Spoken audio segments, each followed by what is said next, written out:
Imagine this. You walk into a room and share good news, a promotion, a new relationship, something you worked hard for, and someone smiles at you, but the smile does not reach their eyes. It sits there on their face like a mask, tight and rehearsed. You feel it in your gut before your brain can name it. Something is off. That person is not happy for you. They are performing happiness while something darker churns underneath. That feeling you just had? That is your nervous system detecting envy. And envy does not announce itself with a villain monologue. It hides. It wears the face of friendship while slowly poisoning the ground you stand on. Most people think jealousy is loud and obvious. But the dangerous kind is quiet. It operates in micro moments, in the gap between what someone says and what their body language screams, in the compliment that somehow makes you feel worse instead of better. The truth is, jealousy is one of the most primal emotions hardwired into human beings. It evolved as a survival mechanism. When resources were scarce, when status meant the difference between eating and starving, your brain developed the ability to track who had more than you, to feel that sharp, uncomfortable pang when someone else got the thing you wanted. Jealousy is your mind saying, they have something I need, and their gain might be my loss. But we do not live in caves anymore. We live in a world where jealousy has nowhere productive to go, so it leaks out in strange ways. Through passive-aggressive comments, through subtle sabotage, through the fake support that crumbles the second you turn your back. And the worst part, the person feeling jealous often does not even realize they are doing it. Their conscious mind tells them they are being a good friend, but their subconscious is running a completely different program. So how do you spot it? How do you identify jealousy when it is dressed up as care, as concern, as casual conversation? You learn to read the glitches, the moments where the script breaks down, the places where their real feelings slip through the cracks. Here are 4 signs. Someone is secretly jealous of you, and once you see them, you cannot unsee them. Sign 1. They give you compliments that somehow feel like insults. This is called a backhanded compliment, and it is the signature move of hidden jealousy. On the surface, it sounds nice, supportive, even, but underneath, there is a blade, a subtle cut designed to make you second-guess yourself. It sounds like this: wow, you're so brave to wear that. I could never pull it off. Translation: you look ridiculous, but I am framing it as confidence so you cannot call me out. Or this: you are so lucky you got that job. I guess they were not looking for someone with more experience. Translation: you did not earn it. You just got fortunate. The implication being that you are not actually qualified. Here is the mechanism behind it. When someone feels envious of your success, their brain experiences what psychologists call cognitive dissonance. They want to see themselves as a good person who supports their friends, but they also feel threatened by your win. Those 2 feelings cannot coexist comfortably, so their mind finds a compromise. They compliment you, which allows them to feel like a good person, but they lace it with a tiny poison dart, which lets them diminish your achievement and soothe their own insecurity. The key to spotting this is in how you feel after the interaction. A real compliment lands clean. It makes you feel seen, appreciated, elevated. A backhanded compliment leaves you confused. You walk away thinking, wait, did they just insult me? Was that shade? Your nervous system picks up on the hostility even when your conscious mind is still trying to give them the benefit of the doubt. Pay attention to the qualifiers they use. Words like lucky, brave, surprise, interesting choice. These words create distance. They frame your success as accidental, risky, or bizarre, instead of earned and natural. A jealous person cannot give you a clean win because your win reminds them of what they do not have. So they have to find a way to take a little piece of it back. And here is the cynical truth. If someone cannot celebrate you without adding a qualifier, they are not celebrating you at all. They are managing their own discomfort. You are not their friend in that moment. You are a mirror showing them something they do not want to see about themselves. Sign 2. They constantly compare themselves to you, but only in ways where they come out on top. Jealous people are obsessed with scorekeeping. Every conversation becomes a subtle competition. You mention something good that happened to you, and within seconds, they pivot the conversation back to themselves, but not to connect. To one-up you, it sounds like this. You say, "I finally hit my savings goal this month." They respond, "Oh, yeah. I have been maxed out on my retirement account for years now. It feels good to be ahead of the game." You are not competing, but they turned it into a race and made sure you knew they won. Or you post a photo from a vacation. They comment, "Looks fun. We went there last year. The private villa we stayed at was unreal. You should upgrade next time." Again, they are not sharing. They are ranking. They are establishing dominance. Here's what is happening in their brain. Jealousy triggers a threat response. Your success makes them feel inadequate. And inadequacy is one of the most unbearable feelings for the human ego. So their mind scrambles to restore balance. The fastest way to do that? Prove they are still better than you in some measurable way. It does not matter if the comparison is irrelevant. What matters is that they get to feel superior again, even for a moment. This behavior is exhausting because it means you can never just share something without it being turned into a contest. Every win you have becomes a referendum on their worth. And instead of examining why they feel threatened, they just keep moving the goalposts. If you succeed in one area, they will find another area to dominate. If you lose weight, they will talk about how much more they lost. If you get a promotion, they will mention their bigger salary. The target keeps shifting, but the pattern stays the same. And the takeaway here is brutal. People who need to constantly prove they are better than you do not actually believe it. If they were secure, your success would not bother them. The fact that they have to keep reminding you and themselves that they are ahead means they are terrified of being left behind. You are not dealing with confidence. You are dealing with fragile ego wrapped in a competitive shell. Sign 3.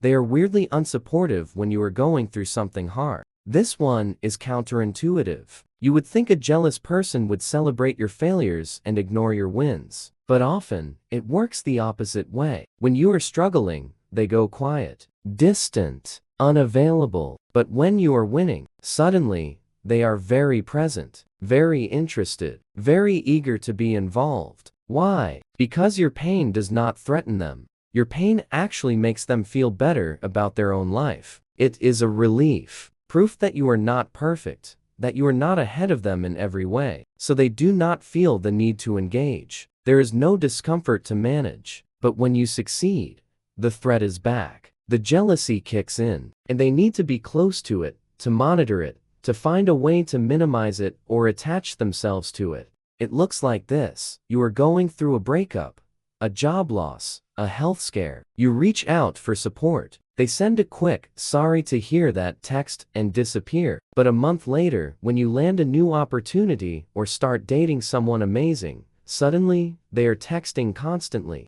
asking questions, wanting details, acting like your biggest cheerleader. Except it does not feel like cheerleading. It feels like surveillance. Here is the mechanism. Jealousy is not just about wanting what you have. It is also about relief when you do not have it anymore. When you are down, the jealous person feels a sense of equilibrium restored. The scales are balanced again. They do not need to put in emotional labor because you are not triggering their insecurity. But when you rise, the imbalance returns. And they need to get close to figure out how you did it, to assess the threat level, to see if there is a way to diminish it or claim some credit. This is why some friendships only feel warm when you are struggling. The person is not actually connecting with you. They are connecting with the version of you that makes them feel safe. The version that is not outpacing them. The second you start thriving, the dynamic shifts. They pull back, or worse, they start subtly sabotaging,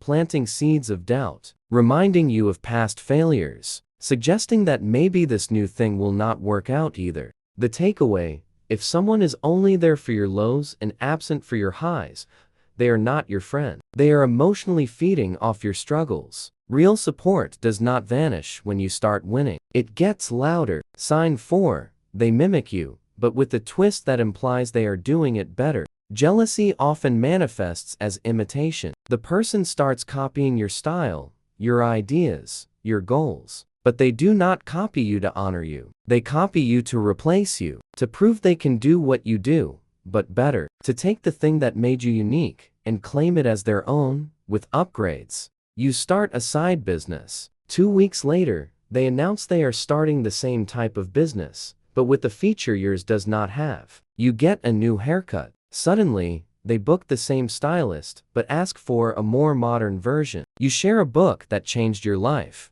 They read it, then post a long review about how they have been applying these principles for years, way before you mentioned it. Here is what is happening. When someone is jealous, they are hyper-focused on you. You become the standard they measure themselves against. But instead of admitting that, instead of saying, admire what you are doing, and want to learn from you, they try to absorb your essence while denying you credit. They want the glow of your success without acknowledging that you were the source. This is different from inspiration. Inspiration is collaborative. It says, I saw what you did and it sparked something in me. Jealousy is competitive. It says, I saw what you did, and I need to prove I can do it better so people stop paying attention to you. The giveaway is in the timing and the tone. If someone is genuinely inspired by you, they will give you credit. They will say, I loved your idea, so I tried my own version. But a jealous person will act like they thought of it independently. Or worse, they will frame it like they are correcting your mistake, like they saw what you did and decided to do it the right way. And here is the brutal part. This behavior is a confession. It is their subconscious admitting that you are the one setting the pace, that you are the one they are chasing.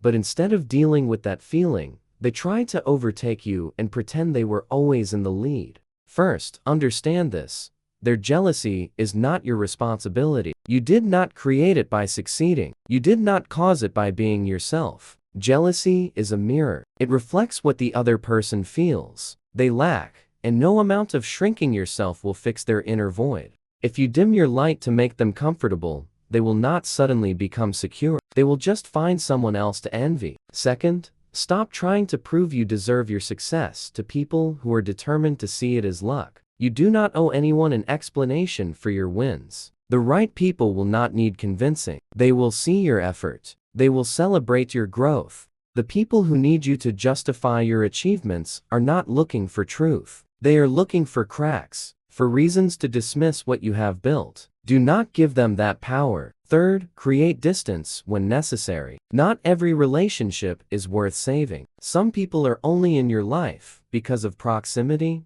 history, or obligation. But if someone consistently makes you feel bad about your own progress, if their presence feels like a tax on your joy, you are allowed to step back. You are allowed to protect your energy. Jealousy is contagious. It seeps into how you see yourself. If you spend too much time around people who resent your light, you will start to dim it without even realizing. Fourth, recognize that jealousy often comes from people who are close to you, not strangers, not random haters on the internet. The person who is jealous is usually someone who knows you well enough to compare themselves to you. A friend, a coworker, a family member, someone who sees your life up close and measures it against their own. This makes it more painful, but it also makes it more important to address. You can try having an honest conversation. Sometimes people are not aware of their own jealousy. Sometimes naming the pattern can shift it, but be prepared for defensiveness. Jealousy is an ugly emotion. Most people do not want to admit they feel it. They will deny it,